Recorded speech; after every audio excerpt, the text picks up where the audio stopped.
I got the idea for this talk a couple weeks ago. Some of you may have heard that there was an agreement reached without a lawsuit between Jeff Lynne and Tom Petty and Sam Smith, centered on Smith's recent song, "Stay With Me." It goes like this. You know it? I was just going to sing it, but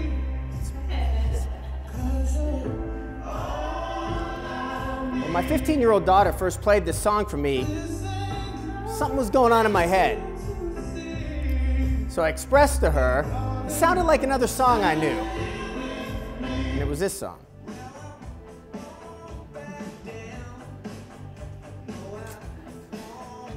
So that's a little bit of a problemo. For his part, Sam Smith did not acknowledge stealing Tom Petty and Jeff Lynne's song. Tom Petty recorded the song. Jeff Lynne was a co-writer. But did acknowledge that it sure sounds a lot alike, and agreed then to put Petty and Lynne on as authors, so that they will receive whatever royalties or that authors receive from the writing. So this is a dispute that was handled out of court. As we'll see in a few moments, lots of these disputes that came up happened in court. The fact of the matter is that there are a finite number of musical notes, and there's a finite number of ways that those notes can be arranged, and it's possible that some things will sound like other things. But what I'm really encouraging today is a thought about what does it mean when we hear something in something else. And this quote's taken from Daniel Levitin, who wrote this book that's really a neuroscience look at music. And what does it do to our brains when we hear particular notes arranged in particular ways, or chord progressions, etc.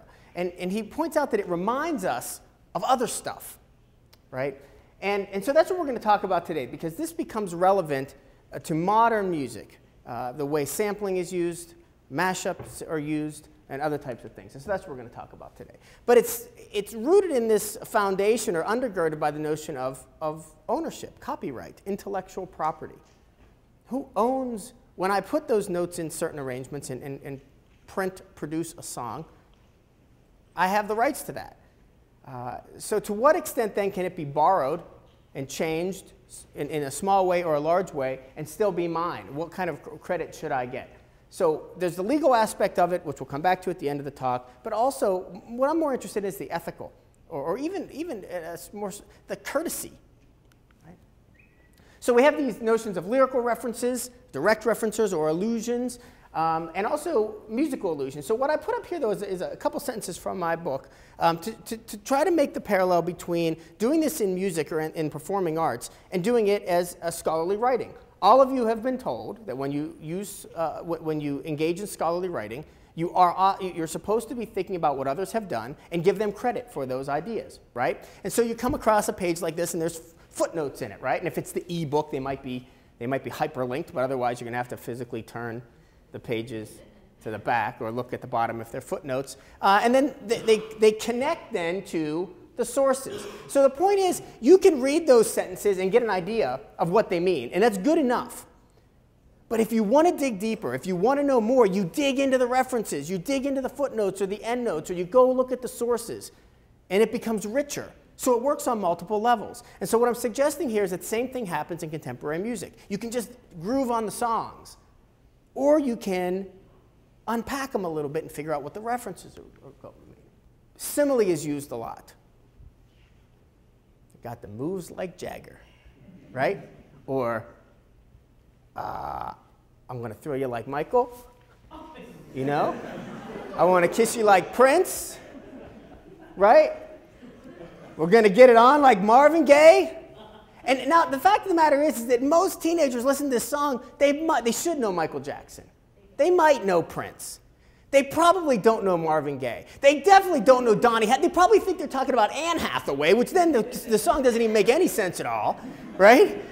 And so, but it doesn't matter because it's still a cool song, right? The song can work by itself, but if you get the references, it works at a deeper level, right? Well, I got George Strait and George Jones here. I want to get this quote right because it's not sort of in my wheelhouse here. But in 2005, George Strait sings, "Life would be a 3-chord song. The king would be George Jones if the world were a honky-tonk." So he's directly referencing another artist, right? Making this connection. This happens in hip-hop all the time. In fact, you have to. You got to check your predecessors. You got to name check. You got to give credit to the people who have come before you. This happens a lot. And it happens lyrically less directly as well. We'll come to some of these examples. I'll come up with more examples. A few years ago, Jay-Z published this book, which is essentially a memoir, but it's a memoir in the form of annotations of his lyrics. Decoded. He's decoding, for much of his audience, the sorts of references that are deeply embedded, whether it's the use of slang, whether it's a direct reference to other people. And literally then in the book uses footnotes and connects each phrase to things that you can unpack. So we start to understand this a little bit better. We could take a song like a punk rock song like Sickbed of Kilcullen by the Pogues. Now I've got the lyrics, and I apologize to the dean. There's a couple unparliamentary, not from me, but unparliamentary from the artists here. So this is what it sounds like. You can read along to the lyrics.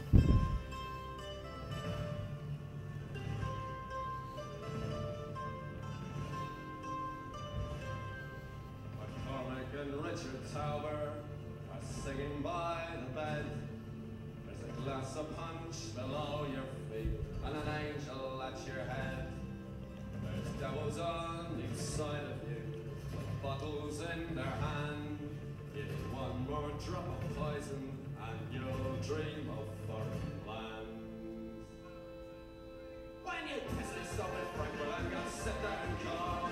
And you're coming like things that try to see the air all alone.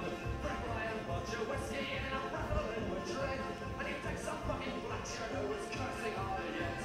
I can sit by all Kurt Cullen with a nail of sail flare. But it goes so rattling at the door and devils in the chair. Yeah, you like it, right? You like it. You like it, but you have no idea what the heck's going on, right? Unless you're some, maybe if Dr. Elahi were here, somebody who knows sort of ancient Irish lore and history, maybe you sort of get some of these references. Luckily, there's people with internet, which is wonderful, and make websites like Pogetry.com. And Pogetry.com unpacks Pogue's lyrics so that they make sense to people who aren't as well informed. And so I don't expect you to read this, of course, that would be weird. But just to give you an example, from this song, they're giving the history behind it so that the song makes more sense. Now, it's still a great song, right? You can sort of get down to the song if you like the song, irrespective of whether you know who McCormick and Tauber and those people are. But it means more if you can, right? So this is what I'm getting at.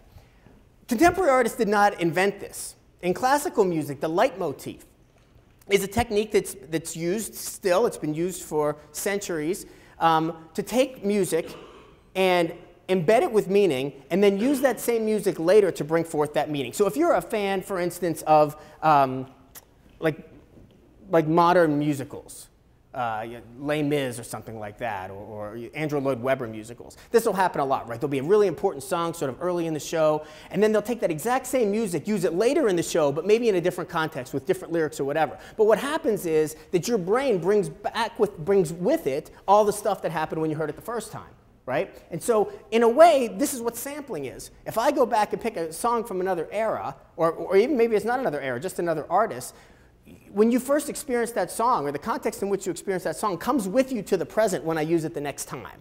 You understand? Okay? So that's how that works. Check this. Again, a little unparliamentary, and then that's all. That's all. You'll notice the sample here. It's a song that you know, right? You might not know it was Carl Orff. You might not know O Fortuna from the Carmina Burana opera, but even if it's from car commercials or something, the majesty of what's happening here. This is what makes me. This is what I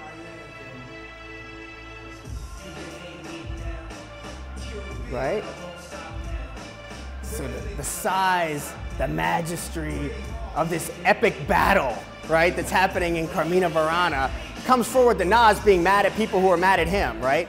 Right? And so it may be a little bit blown out of proportion, but it's braggadocio. It's sort of part of how it works.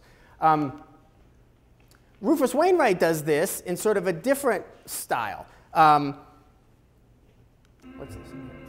We're starting in the middle of the song, so I want you to hear the big part.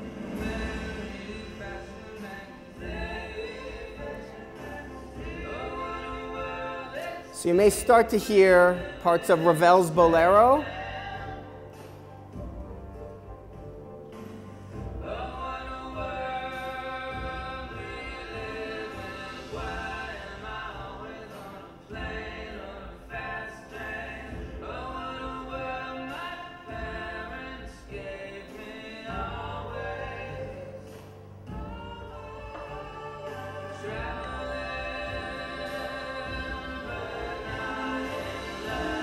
Hear it? You know this, you know that track, right?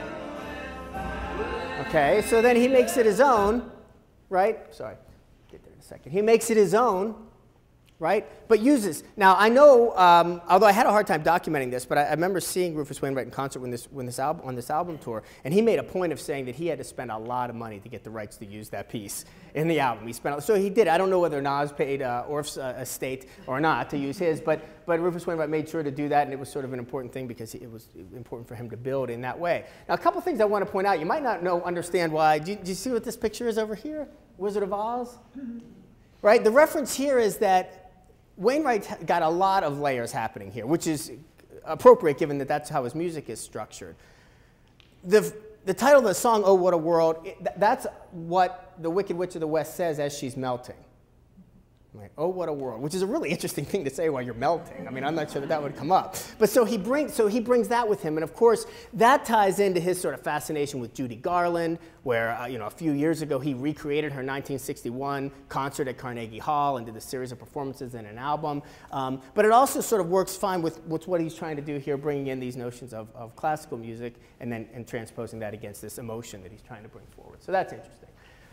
This is famous, right? Maybe the most famous early mash-up record, the Gray Album, which DJ Danger Mouse takes the Beatles' White Album and Jay-Z's Black Album and makes the, what could you do? They titled them so nicely. You had to do that. And makes the Gray Album. And so a track of that sounds like this.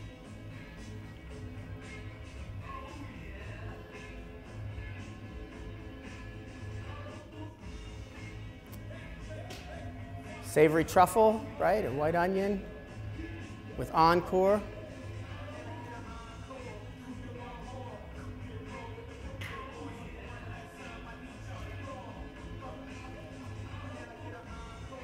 Okay. The Beatles trustees are not amused. In fact, they're so not amused that YouTube might take the audio off of my lecture here as a result of having played that. It's illegal.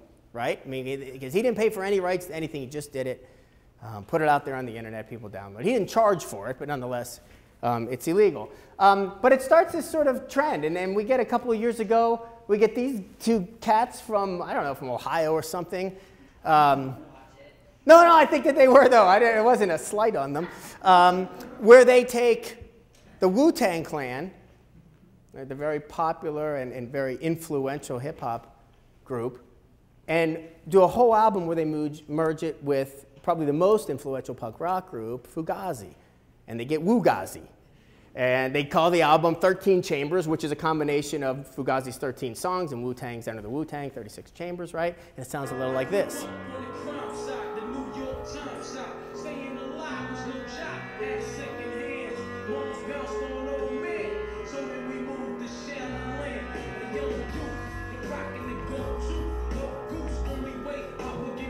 Okay? So great, you get these amazing lyrics that are so powerful on their own and worked powerfully in the original music, and then transpose them with a music that is not generally considered to be very well connected, right? And you make something new. And as you saw here, Greg Gillis, better known as Girl Talk, has taken this to the extreme, right? Where he can't sell anything, because he uses, it would cost him his own millions of dollars just to put an album out. I'm not going to play anything from him, but I wanted to show you this, and if you go to this website, somebody on the internet thankfully has so much time on his or her hands, create these websites where you'll see that when you push play, there's a line there that'll move across the screen as the track plays. And as it does, it'll highlight which songs he's sampling at any given time throughout the song, right, with the artist and the thing. So again, I have no idea who had the time to do this. I'm guessing they're not North Central College students. But yeah, and so it's really fascinating to watch this transpire. And again, it's a political statement in the sense that he's saying this is music that people may not think is connected, and let me show you how it works. Now, he's sort of famous for taking like classic rock tracks and making them with hip-hop tracks or new wave tracks and making that work, right? So that's interesting. And then, yeah, you know, sometimes you just have to go to court. So Vanilla Ice, I wish Dr. Kavanaugh were here to hear that. Vanilla Ice comes out with this. You know it. If you can't keep yourself from... Ready? It's the bass line that's important, right?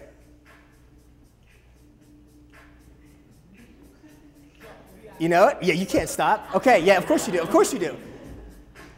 Argues in court that sounds nothing like this.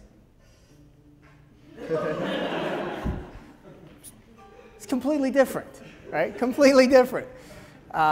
Loses. So that's that. Queen and David Bowie, of course, produced the song. More recently, Coldplay and Joe Satriani sort of have a thing. Coldplay's album comes out in 2008. Satriani has a song in 2004. Here's the Coldplay song. You know it.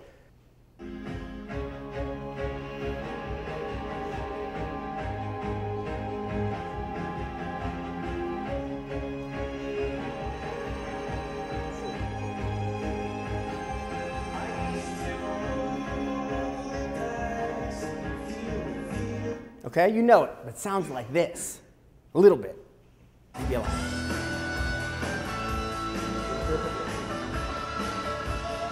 Oops. Oops.